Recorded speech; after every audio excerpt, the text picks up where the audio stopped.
B അല good and treat. So ഇന്നത്തെ video എന്ന് പറയുന്നത് ഒരു ചെറിയൊരു മിനി വ്ളോഗാണ് കേട്ടോ. അപ്പോൾ രാവിലെ എണീറ്റ് തന്നെ ഞാൻ ഇന്ന് എന്തൊക്കെ ചെയ്യണം എന്നുള്ളത് ടു ഡു ലിസ്റ്റ് ചെയ്യായിരുന്നു. സോ ടു ഡു ലിസ്റ്റ് ചെയ്തിട്ടില്ലെങ്കിൽ നമ്മൾ കാര്യം ഒന്നും കൃത്യമായിട്ട് ചെയ്യില്ല കേട്ടോ. നമുക്കൊരുപാട് കാര്യങ്ങൾ ചെയ്യാനുണ്ടെങ്കിൽ അത് പെട്ടെന്ന് നമ്മൾ എഴുതി വെക്കണം. എന്നിട്ട് ഏതൊക്കെ ചെയ്തു നമ്മൾ ടിക്ക് ചെയ്താൽ നമുക്ക് പെട്ടെന്ന് കാര്യങ്ങളൊക്കെ എളുപ്പമാവും.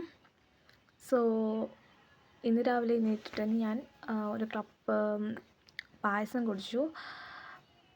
പിന്നെ നമുക്ക് ഒരുപാട് കാര്യങ്ങൾ ചെയ്യാനുണ്ട്. സോ അതൊന്നും ഈ വീഡിയോയിൽ ഞാൻ ഇൻക്ലൂഡ് ചെയ്യുന്നില്ല. സോ ഞാൻ രാവിലെ എണീറ്റ് തന്നെ ഫസ്റ്റ് തന്നെ ചെയ്തിട്ടുള്ളത് വാഷ് ചെയ്യാനുള്ള ഡ്രസ്സൊക്കെ വാഷ് ചെയ്യായിരുന്നു. 2 ദിവസം കൂടുമ്പോഴാണ് ഞാൻ വാഷ് ചെയ്യാറുള്ളത്. സോ അപ്പോൾ അതൊക്കെ ഞാൻ വാഷ് ചെയ്യായിരുന്നു. And second one face pack, അത് ഞാൻ ചെയ്യായിരുന്നു. എന്താ പറയുക, മിൽക്കും അതുപോലെ തന്നെ കടലപ്പൊടിയും കൂടി ഇട്ടിട്ടുള്ളൊരു ഫേസ് പാക്കാണ് കേട്ടോ.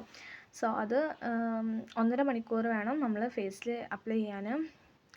സോ പിന്നെ നെക്സ്റ്റ് വൺ ഈവനിങ്ങിലായിരുന്നു. സോ ഞാൻ കഴിച്ചിട്ടുണ്ടായിരുന്നത് മാന്തുളി ആയിരുന്നു കേട്ടോ, ഉപ്പും മുളകൊക്കെ ഇട്ടിട്ട്. നെക്സ്റ്റ് ഞാൻ കഴിച്ചിട്ടുണ്ടായിരുന്നത് മാക്രോണി, അതുപോലെ തന്നെ രാവിലത്തെ പായസം. ഇത് ഞാൻ 2 ദിവസം മുന്നേ ഉള്ളതാണ്. സോ ഇതെനിക്ക് ഷൂട്ട് ചെയ്യാനുണ്ടായിരുന്നു ഈ ഡ്രസ്സ് ഇട്ടിട്ട് കേട്ടോ. അപ്പോൾ അതിൻ്റെ ഒരു വ്ളോഗായിരുന്നു കേട്ടോ ടുഡേ. അപ്പോൾ ഞാൻ നൈറ്റ് കഴിച്ചിട്ടുണ്ടായിരുന്നത് ബ്രെഡും അതുപോലെ തന്നെ പൊറാട്ടയായിരുന്നു. സോ അതിലേക്ക് കപ്പ ഉണ്ടായിരുന്നു കേട്ടോ, കപ്പയും ബീഫും കൂടി ഇട്ടില്ല അത്. ആൻഡ് നെക്സ്റ്റ് ഡേ, സോ എനിക്ക് എക്സാമിൻ്റെ ഒരു ഡേ ആണെന്ന് തോന്നുന്നു. യെസ്, എക്സാമിൻ്റെ ഡേ എനിക്ക് സോഷ്യൽ സയൻസ് ആയിരുന്നു എക്സാം ഉണ്ടായിരുന്നത്. അപ്പോൾ അതിന് വേണ്ടിയിട്ട് നമ്മൾ പഠിക്കണം. ആ ടൈമിൽ ഇവിടെ മരത്തും ഒരുപാട് അടക്കാപ്പായ പേരക്ക ഉണ്ടെന്ന് പറഞ്ഞിട്ട് ഞങ്ങൾ അങ്ങോട്ട് പോയതായിരുന്നു കേട്ടോ. സോ ഒരുപാട് പേരക്ക കിട്ടിയിട്ടുണ്ടായിരുന്നു. കുറേ പകുത്തിട്ടൊന്നുമില്ല, ചിലതൊക്കെ പകുത്തിട്ടുണ്ടായിരുന്നു, കുഴപ്പമില്ല. ഞങ്ങൾ പിന്നെ നോമ്പുള്ള ദിവസമായിരുന്നു കേട്ടോ. അപ്പോൾ ഞങ്ങൾ നോമ്പൊക്കെ തുറന്നിട്ട് കഴിക്കാമെന്ന് വെച്ചിട്ടുണ്ടായിരുന്നു.